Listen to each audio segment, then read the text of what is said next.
Hello, welcome to our animated philosophy series, where we explore timeless concepts in a modern context. Today we're going to explore one of the most influential defenses of common sense in philosophy, More's famous argument against skepticism and idealism. More stands in stark opposition to philosophers like George Berkeley and David Hume, who in different ways cast doubt on the reliability of our perceptions of the world. More, however, takes a bold and refreshing stance, declaring that our everyday experiences provide the foundation for knowledge, and that skepticism, while interesting, fails when tested against the certainty of simple truths. Let's start with the context. Imagine you're sitting in a philosophy class where the professor claims that everything you know, all the perceptions of objects around you, are suspect. You can't be sure that what you're seeing is real. Maybe you're dreaming, maybe you're deceived by some powerful being, or maybe, like Berkeley would argue, the objects around you only exist when perceived by a mind.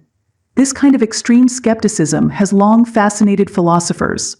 Yet, More famously responded to these doubts with a simple gesture. He raised his hand and said, "Here is one hand," and then, raising his other hand, he said, "And here is another." For More, the existence of his hands was a perfectly good piece of evidence to refute skepticism. How could you doubt the existence of something so straightforward and immediately present?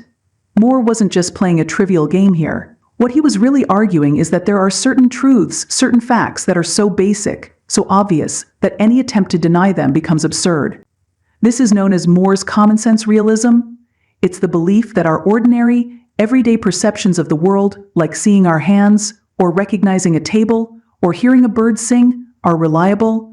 These experiences form the foundation of knowledge. While skeptics might claim that we can't be certain of the external world, More counters that we have much more reason to trust what our senses tell us than to doubt them. When we look at skepticism, particularly the type advocated by philosophers like Berkeley or Hume, we see a deep suspicion of sense perception. Berkeley argued that objects exist only insofar as they are perceived by a mind, meaning if no one is there to see a tree, the tree doesn't exist in the same way.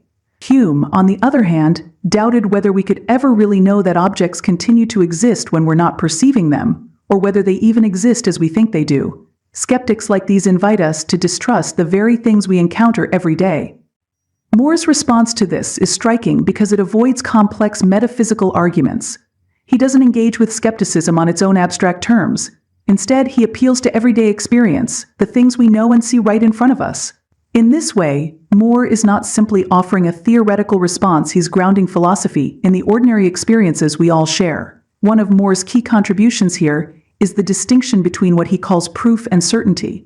More argues that we don't need to prove that things like our hands exist in the philosophical sense by offering a long chain of logical reasoning or metaphysical theory.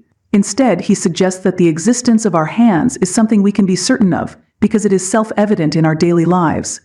The burden of proof, in his view, lies not with the person claiming that their hand exists, but with the skeptic who would deny something so fundamental.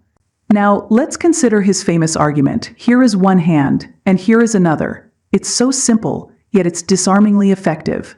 What More is doing here is presenting a straightforward empirical claim, something that's directly perceivable. By making such an obvious statement, he's challenging the skeptic to explain how they could possibly doubt something so immediate and self-evident.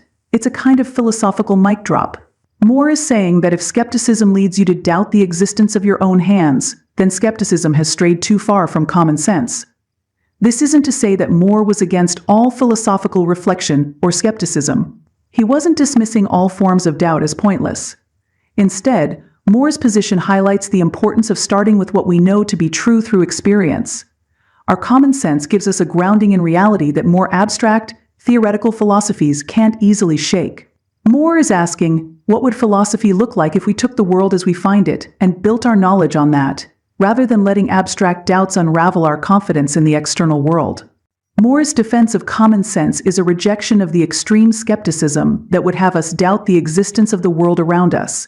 Instead of giving in to abstract arguments that undermine the reliability of our senses, More calls us back to what is plainly true. In a world where we are constantly surrounded by complex arguments and deep uncertainties, More encourages us to pause and appreciate the clarity of our everyday experience.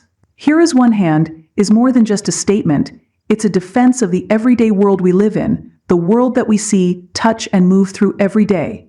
Moore shows us that sometimes philosophy doesn't need to be complicated to be profound. Thank you for learning with us. Don't forget to like, subscribe, and hit the notification bell for more insights into similar echoes.